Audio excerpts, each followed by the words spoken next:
Assalamualaikum warahmatullahi wabarakatuh. Sampurasun dulur-dulur pembelajar semuanya. Pada kesempatan kali ini kita akan sama-sama belajar bagaimana cara lapor SPT tahunan untuk dulur-dulur atau eh, rekan-rekannya atau orang tuanya dulur-dulur atau saudaranya dulur-dulur yang sudah pensiun nih. Jadi laporan untuk pensiunan. Gimana nih cara melaporkan SPT untuk pensiunan? Khususnya pensiunan PNS, TNI atau Polri ya. Itu yang terdaftar di Taspen ataupun Asabri. Sebelum saya lanjut, jangan lupa dulur-dulur untuk like, comment, share, dan juga subscribe untuk mendukung channel Dukung Dulur Pembelajar. Dan kami juga sekarang sudah menyediakan menu Super Thanks ya. Jadi bagi dulur-dulur yang juga ingin menyampaikan dalam bentuk rupiah nih dukungannya, kita sangat terima dan kita sangat berterima kasih banyak. Baik, lanjut. Nah, yang pertama yang harus disiapkan adalah bukti potong pajak. Nah, bagi yang pensiunnya tidak di Taspen ataupun Asabri, silakan minta ke perusahaan pensiunannya. Nah, bagi yang di Asabri atau Taspen bisa ikuti tutorial ini. Nah, yang pertama yang dari kerjanya di Asabri. Silahkan untuk mendownload bukti potong, kunjungi asabri.co.id ya.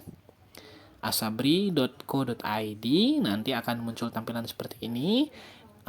Bukti potongnya ada di menu formulir, kemudian formulir pajak. Diklik.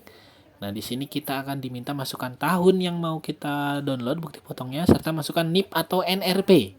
Ya, itu kuncinya ada di tahun dan NIP atau NRP. Kemudian setelah itu di enter. Nah, setelah di enter akan muncul bukti potong pajak Bapak Ibu atau dulur-dulur semuanya. Nah, kalau yang pensiunannya di Taspen ya, untuk kebanyakan Bapak Ibu guru misalkan ya, atau PNS yang lain. Nah, ini klik taspen.co.id kemudian klik ISPT. Nah, setelah diklik ISPT akan diarahkan ke sini, ada klik di sini untuk cetak SPT pajak pensiun. Nah, kita klik. Kemudian sama kayak tadi, input nomor pensiunnya atau karipnya serta nomor NPWP. Nah, setelah itu pilih tahunnya dan terakhir klik cari data. Nah, setelah diklik cari data akan muncul bukti potong. Nah, bukti potong di Asabri maupun di Taspen kurang lebih seperti ini, 1721 A2 ya untuk pensiunan gini. Ini sama dengan PNS juga ya. Jadi pensiunan juga A2, 1721 A2 yang memuat penghasilan, pengurangan serta pajak yang dipotong termasuk identitas kita. Gitu. Nah, setelah terdownload bukti potong dulur-dulur, langsung ke DJP online untuk login, masukkan NIK atau NPWP, kata sandi serta kode keamanan. Jika sudah kita klik login. Nah, itu ya, udah siap bukti potongnya, langsung login.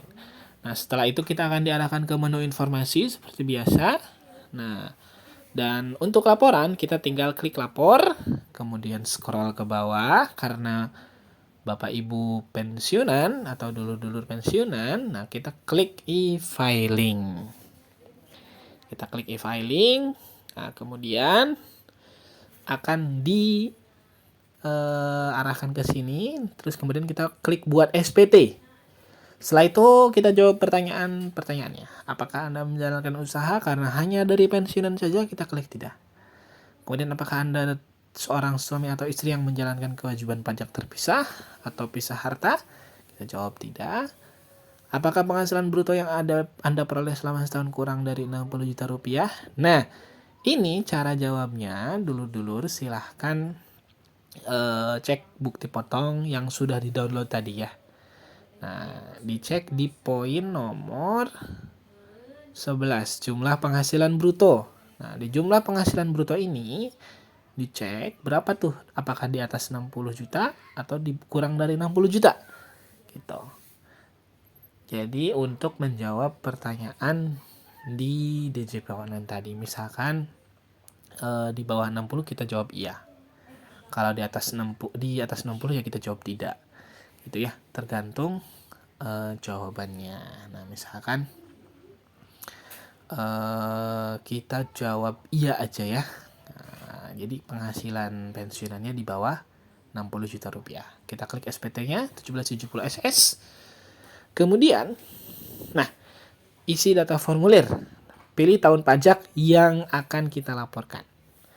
2022. Nah, ini statusnya normal kalau dulur-dulur belum pernah lapor SPT tahunan untuk tahun pajak 2022. Nah, jika yang normal udah selesai, udah dikirim, ternyata ada yang salah, klik pembetulan ke 1. Gitu ya. Jadi kalau dulur-dulur misalkan di sini sih kebanyakan belum laporan ya, pasti klik normal, pembetulannya 0 itu. Klik normal aja terus klik selanjutnya. Nah, di sini karena yang ini udah dilaporkan, pembetulan ke 1. Klik selanjutnya tadi. Oke, langsung kita isi SPT-nya. Kita scroll ke bawah. Nah, yang pertama, penghasilan bruto dalam negeri sehubungan dengan pekerjaan. Nah, ini dulur-dulur pindahkan dari bukti potong kolom penghasilan bruto yang nomor 11 tadi. Nah, ini dipindahin berapa tuh jumlah penghasilan bruto ya di kolom nomor 11 bukti potong. Kita pindahkan ke SPT. Nah, misalkan di bukti potong tadi penghasilannya adalah 54 juta. Nah, ini disesuaikan ya dengan total penghasilan bruto kolom 11 tadi. Kemudian pengurangan ini juga ada di bukti potong di kolom nomor berapa tuh? 14 ya. Jumlah pengurangan ya. 14 jumlah pengurangan dipindahin jumlah pengurangannya di kolom pengurangan berapa. Oke, setelah itu nah kita masukkan misalkan 3.150.000.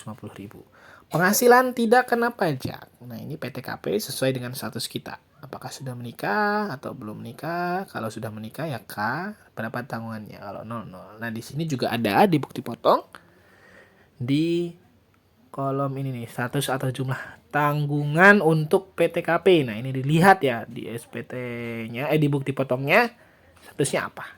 TK0, K0, K1, K2 atau TK2 dan seterusnya ya, gitu.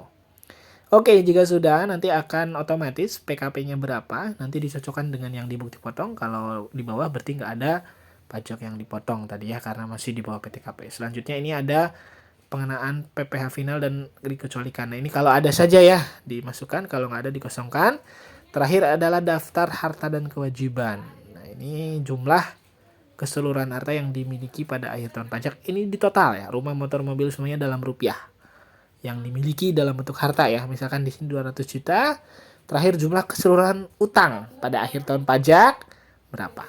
Misalkan tadi 20 juta. Oke, jika sudah ini ada pernyataan, dibaca dulu. Yang penting SPT-nya benar, lengkap, dan jelas. Nah, kalau sudah benar, lengkap, dan jelas, kita tinggal centang atau contreng setuju.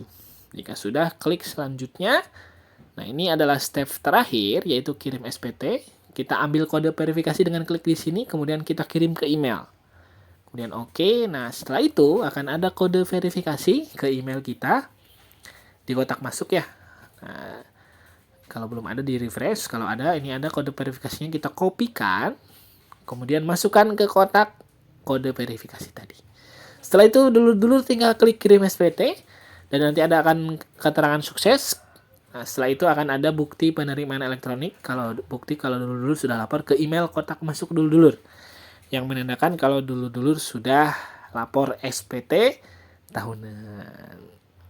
Dan misalkan yang ini udah dapat, dia udah selesai. Terima kasih. Assalamualaikum warahmatullahi wabarakatuh.